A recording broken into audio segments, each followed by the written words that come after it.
Hello everyone, welcome to our digital library. आज हम ops का एक बहुत ही इंपॉर्टेंट टॉपिक डिस्कस करने जा रहे हैं जो कि है गेस्टेशनल डायबिटीज मेलाइटस। इसके पहले मैं मॉडर्न के बहुत से टॉपिक्स कवर कर चुकी हूँ। ऑप्स, गायनी, पीडिया और instruments used in ops and gynae के रेगुलर वीडियोस अपलोड हो रहे हैं, तो आप जितने भी इंपॉर्टेंट टॉपिक्स हैं हमारी प्लेलिस्ट वाले सेक्शन से जाकर कवर कर सकते हैं।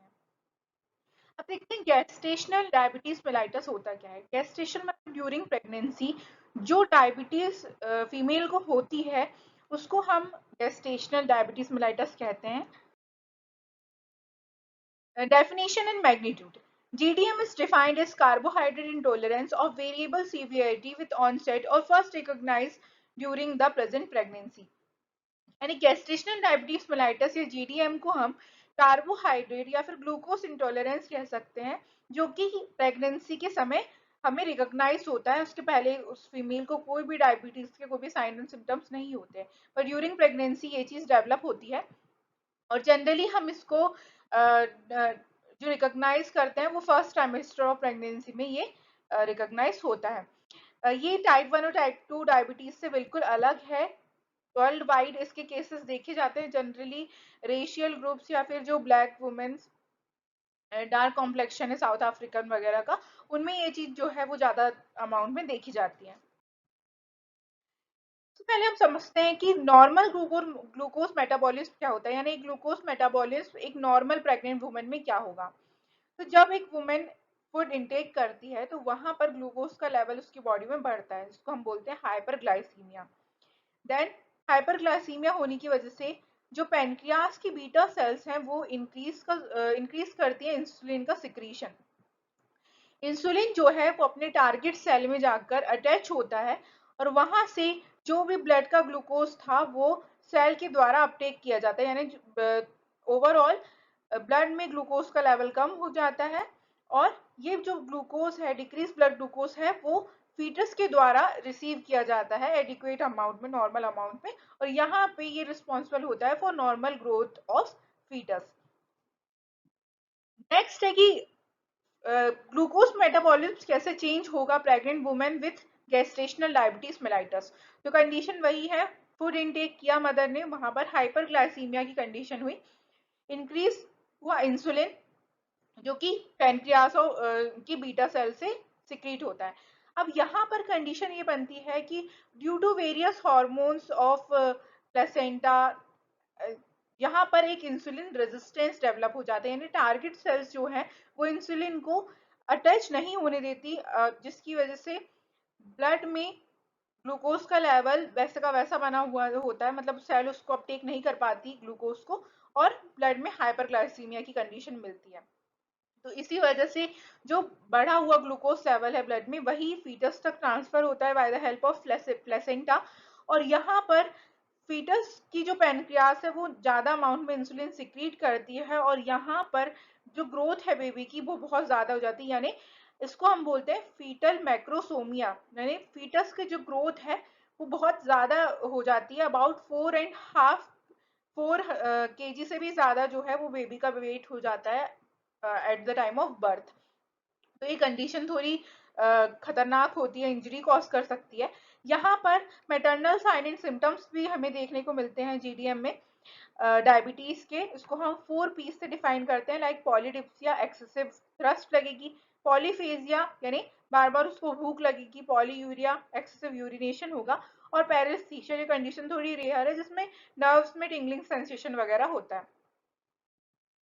नेक्स्ट इटियोलॉजी, जो कि हम देख चुके हैं ऑलरेडी, प्रेगनेंसी में प्री डायबिटिक स्टेट डेवलप हो जाता है बिकॉज ऑफ इंसुलिन रेसिस्टेंस, जिसमें ज़्यादा इंसुलिन की रिक्वायरमेंट होती है, बट वहाँ पर जो है टारगेट सेल्स इंसुलिन रेजिस्टेंस होने की वजह से ब्लड ग्लूकोज लेवल बढ़ जाता है और उसको हम जीडीएम कहते हैं। कॉम्प्लिकेट्स, इसकी वजह से अबाउट 4% ऑफ प्रेगनेंसीज में वेरियस कॉम्प्लिकेशंस भी देखे जाते हैं, और 60 to 80% women with GDM are obese और इंसुलिन रेजिस्टेंस एंड जीडीएम। तो यही जो नीचे इमेज है, क्राइटेरिया हम पहले देख चुके हैं कि हाई ग्लूकोज लेवल होने की वजह से एक्स्ट्रा ग्लूकोज जो है वो बेबी तक जाता है, जिसकी वजह से बेबी जो है वो एक्स्ट्रा गेन करता है वेट को। Physiological changes during pregnancy, there is a state called diabetogenic state, peak at 28 to 32 weeks. वही मैंने बताई कि प्रेगनेंसी के समय मिड फर्स्ट ट्राइमेस्टर में यानी अबाउट 28 से 32 हफ्ते की जो उसकी प्रेगनेंसी है वहां पर एक डायबिटोजेनिक स्टेट देखने को मिलती है। किस वजह से इंसुलिन रेजिस्टेंस होता है, तो यहाँ पर प्लेसेंटा से कुछ हार्मोन रिलीज होते हैं लाइक एचपीएल, कॉर्टिसोल, जो कि इंसुलिन एंटागोनिस्ट होते हैं। ये इंसुलिन को टारगेट सेल में अटैच होने नहीं देते, जिसकी वजह से जो प्लेसेंटा से ग्लूकोज है वो ज्यादा अमाउंट में फीटल तक पहुंचता है और फीटस का ब्लड ग्लूकोज लेवल बढ़ता है, वहां पर हमें मैक्रोसोमिया के चांसेस मिलते हैं। नेक्स्ट आता है कि क्या कंडीशन है, हम कैसे कंफर्म करेंगे diabetics.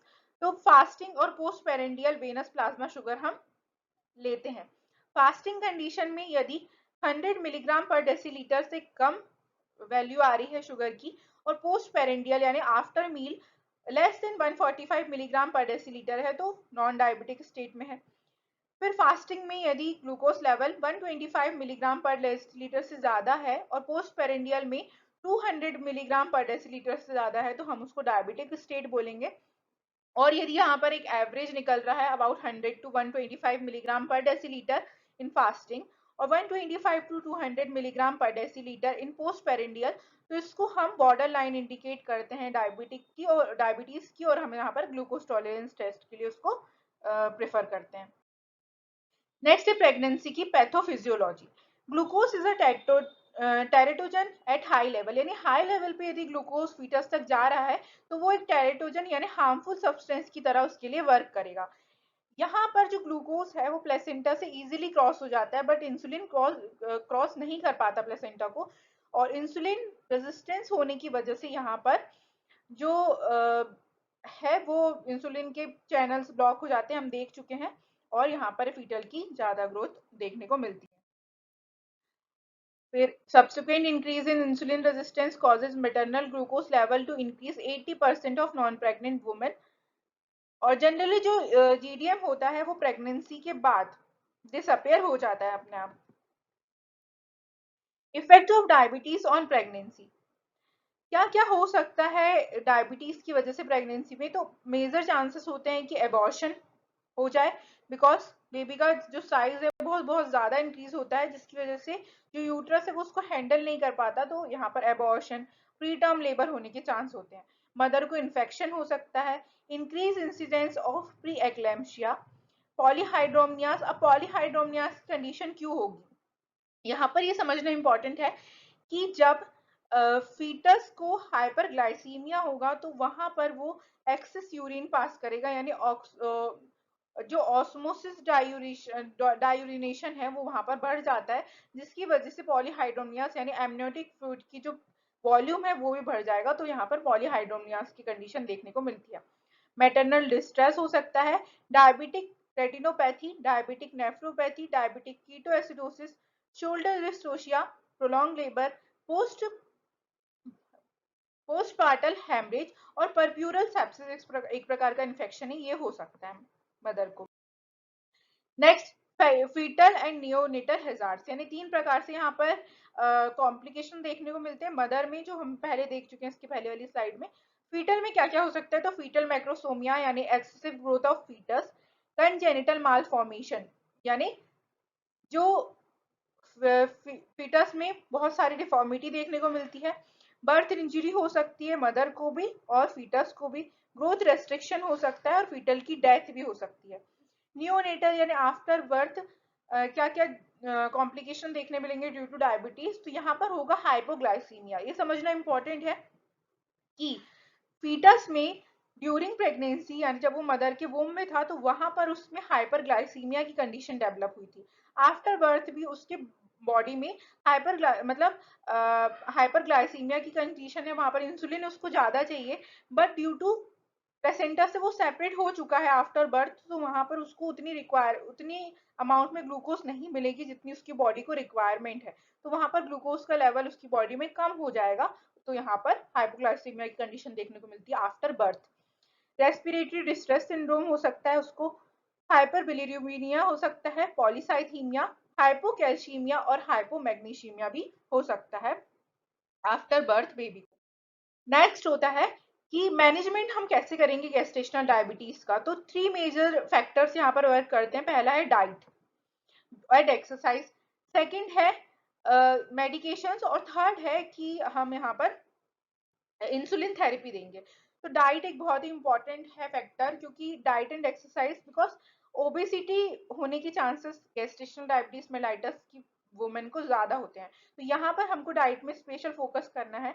More water food include करने हैं, जैसे कि वेजिटेबल, फ्रूट, ग्रेन्स और लेग्यूम्स। उसको लो फैट फूड या नॉन डेयरी प्रोडक्ट्स ही हमें सजेस्ट करना है। अवॉइड करना है सेचुरेटेड फूड को, फास्ट फूड को, प्रोसेस्ड फूड को, माइक्रोवेव फूड और हाई शुगर फूड, अल्कोहल और हाई सोडियम फूड को। ज़्यादा से ज़्यादा अमाउंट में वाटर इनटेक करवाना है। जो मील्स हैं उनको 5 to 6 स्मॉल मील्स में डिवाइड करने हैं दिन भर में। और ये पेशेंट को सजेस्ट करना है कि आप जिस समय हर दिन खाना खा रहे हैं, ऐसा अपना एक टाइम शेड्यूल डिसाइड कर लीजिए। फिर हम कैलोरीज कैसे डिसाइड करेंगे। तो एक नॉर्मल वेट वुमेन में हमें 30 किलो कैलोरी पर केजी की ऐसे डाइट डिसाइड करनी है। ओवर वेट में 24 किलो कैलोरी पर केजी, और मॉडरेटली ओबेस वुमेन में 12 किलो कैलोरी पर केजी। और हमको जो डाइट है उसमें कार्बोहाइड्रेट 50%, प्रोटीन 20%, फैट 25 to 30%, इस तरीके से हमें मील रेजिमेंट डिसाइड करना है। नेक्स्ट होता है डायग्नोसिस। कैसे डायग्नोस किया जाएगा।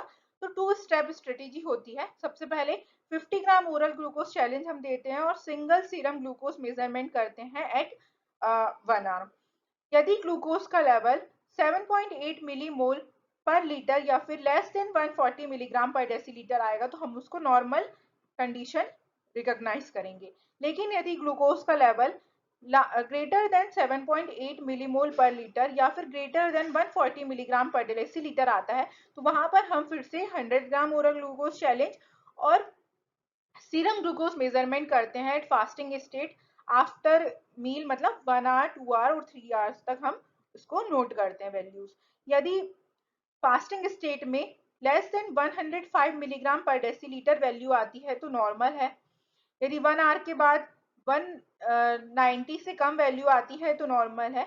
165 मिलीग्राम पर डेसीलीटर से 2 घंटे बाद वैल्यू आ रही है तो नॉर्मल है। और 145 मिलीग्राम से पर डेसीलीटर से कम वैल्यू आ रही है 3 घंटे बाद, तो ये नॉर्मल स्टेट है।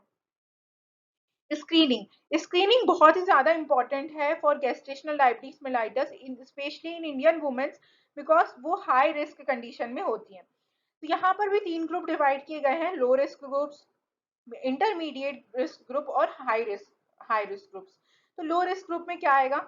ऐसी मदर जिनकी एज 25 ईयर्स से कम है, बीएमआई लेस देन 25 किलोग्राम पर स्क्वायर मीटर, उनकी उनमें कोई भी हिस्ट्री ऑफ मैटरनल मैक्रोसोमिया नहीं है, हिस्ट्री ऑफ डायबिटीज नहीं है, history of abnormal glucose tolerance नहीं है, या फिर कोई भी पुअर ऑब्स्टेट्रिक आउटकम की हिस्ट्री नहीं है, तो ये लोग लो ग्रुप रिस्क में मतलब होते हैं। लेस चांसेस है कि उनको जीडीएम हो। इंटरमीडिएट रिस्क में जो भी ऊपर की क्राइटेरिया बताए गए हैं, यदि उनमें से कोई एक या दो फॉलो हो रहा है तो उनमें थोड़े बहुत चांसेस होते हैं कि उनको फ्यूचर में जीडीएम हो जाए प्रेगनेंसी में। देन हाई रिस्क, ये इंपॉर्टेंट है। यदि कोई वुमेन बहुत ओबेस्ड है या फिर उसकी एज जो है वो ज्यादा है प्रेगनेंसी में, अबाउट 35 ईयर्स से ज्यादा, प्रीवियर जीडीएम यानी उसकी प्रीवियस प्रेगनेंसी में जीडीएम का कोई केस है, या ग्लाइकोसूरिया है, या फिर फैमिली हिस्ट्री में भी कोई ना कोई ऐसा कोई केस था डायबिटीज का, तो वहां पर हाई रिस्क कंडीशन होती है। जनरली हम 24 to 28 वीक्स में की प्रेगनेंसी में स्क्रीनिंग जो है वो करते हैं। और जीडीएम जो है वो जनरली नॉर्मल डिलीवरी, मतलब नॉर्मल हो जाता है आफ्टर डिलीवरी। ये स्क्रीनिंग के कुछ फैक्टर है जो हम डिस्कस कर चुके हैं already. Value of screening during current pregnancy, क्यों इंपॉर्टेंट है प्रेगनेंसी के दौरान स्क्रीनिंग करना। क्योंकि स्क्रीनिंग से हम जो भी जीडीएम की वजह से मॉर्बिडिटी या मॉर्टिलिटी हो सकती है उसको डिक्रीज कर सकते हैं, मैक्रोसोमिया के केस को डिक्रीज कर सकते हैं, सिजेरियन बर्थ या फिर बर्थ ट्रॉमा को हम टाल सकते हैं यदि बेबी का वेट 4000 ग्राम यानी 4 किलो से ज्यादा हो। हम नियोनेटल हाइपोग्लाइसीमिया, हाइपोकैल्सीमिया, हाइपोपिलुरिमीमिया और पॉलीसाइथीमिया की कंडीशन को भी कंट्रोल कर सकते हैं बिकॉज ऑफ स्क्रीनिंग। और यहाँ पर हम आइडेंटिफाई कर सकते हैं वुमेन को जिनको आगे चल के इंसुलिन रेजिस्टेंस की वजह से फ्यूचर में रिस्क हो सकती है डायबिटीज मेलाइटस टाइप 2 की। देन हमें रीटेस्टिंग किस किस की करवानी है। ऐसे ऐसे वुमेन जिनमें इनिशियली जो टेस्ट थे वो तो नेगेटिव आए थे, लेकिन उनमें फिर भी जो डायबिटीज के सिम्टम्स हैं वो प्रेजेंट हैं, तो हमें बार बार वहां पर रीस्क्रीनिंग करवानी है। जो वुमेन ओबेस हैं उनमें हमें खास ध्यान रखना है, जिनकी प्रेगनेंसी 35 ईयर से ज्यादा एज में है उनमें हमें ध्यान रखना है, जिनको ग्लाइकोस यूरिया है, या फिर positive 1 hour screen followed by negative oral glucose tolerance test. Low risk में हम स्क्रीनिंग नहीं भी करेंगे तो चल जाएगा, एवरेज रिस्क में हमें 24 से 28 वीक्स में करनी है, और हाई रिस्क में जितना जल्दी हो सके। अब देखते हैं ट्रीटमेंट में इंसुलिन थेरेपी।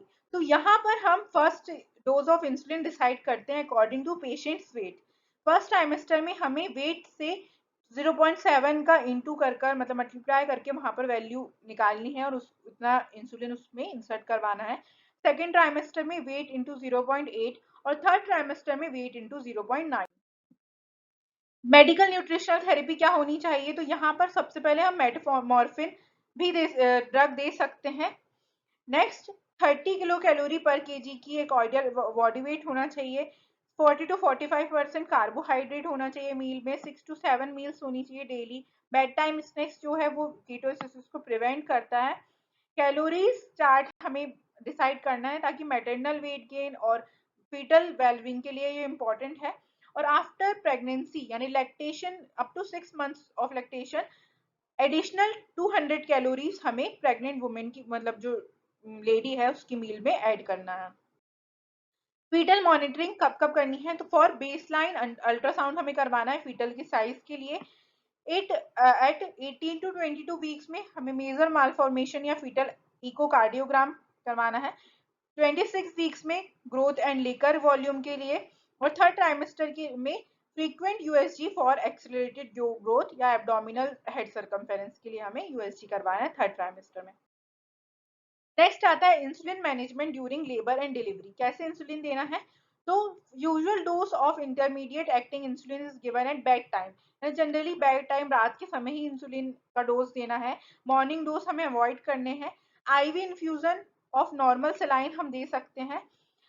यदि ग्लूकोज का लेवल 70 मिलीग्राम पर डेसीलीटर से कम हो रहा है तो वहां पर हमें 5% एक्स्ट्रोज की सेलाइन भी हम दे सकते हैं। फिर आर्ली हमें ग्लूकोज लेवल को चेक करना है, और यदि ग्लूकोज का जो लेवल है वो 140 मिलीग्राम पर डेसीलीटर से ज्यादा है तो हमें इंसुलिन का आईवी इन्फ्यूजन वहां पर देना है। फिर मोड ऑफ डिलीवरी क्या होंगे जीडीएम की वुमेन में, तो यहाँ पर नॉर्मल वेजाइनल डिलीवरी भी हो सकती है यदि कंडीशन सीवियर नहीं है, और सिजेरियन डिलीवरी भी जनरली होती है। सिजेरियन डिलीवरी के क्या इंडिकेशन है, यदि एल्डरली प्रीमी ग्रेविडिया है यानी फर्स्ट बार बर्थ है दे रही है वो, और उसकी एज जो है वो 35 ईयर्स से ज्यादा है तो वहां पर सिजेरियन सेक्शन हम प्रेफर करेंगे। मल्टी ग्रेविडा है विद बेड ऑब्स्टेटिक हिस्ट्री यानी उसकी ऑब्स्टेटिक हिस्ट्री अच्छी नहीं है। फिर डायबिटीज की कॉम्प्लिकेशंस है जो कि कंट्रोल नहीं हो पा रहे हैं। ऑब्स्टेटिक कॉम्प्लिकेशन है जैसे कि पॉलीहाइड्रोमियास, फिपी, माल प्रेजेंटेशन, या फिर फीटल मैक्रोसोमिया। प्यूरब्यूरियम यानी आफ्टर बर्थ हमें 6 वीक्स तक क्या ध्यान रखना है, तो हमें antibiotics like metformin, insulin, blood glucose monitoring, breast feeding और बेबी की केयर में स्पेशल ध्यान रखना है। Thank you so much. Stay connected with our digital library for more videos. Hope कि आपको ये टॉपिक समझ में आया होगा, और जो भी आप टॉपिक्स पे वीडियो चाहते हैं तो हमें कमेंट में जरूर सजेस्ट करें। Thank you.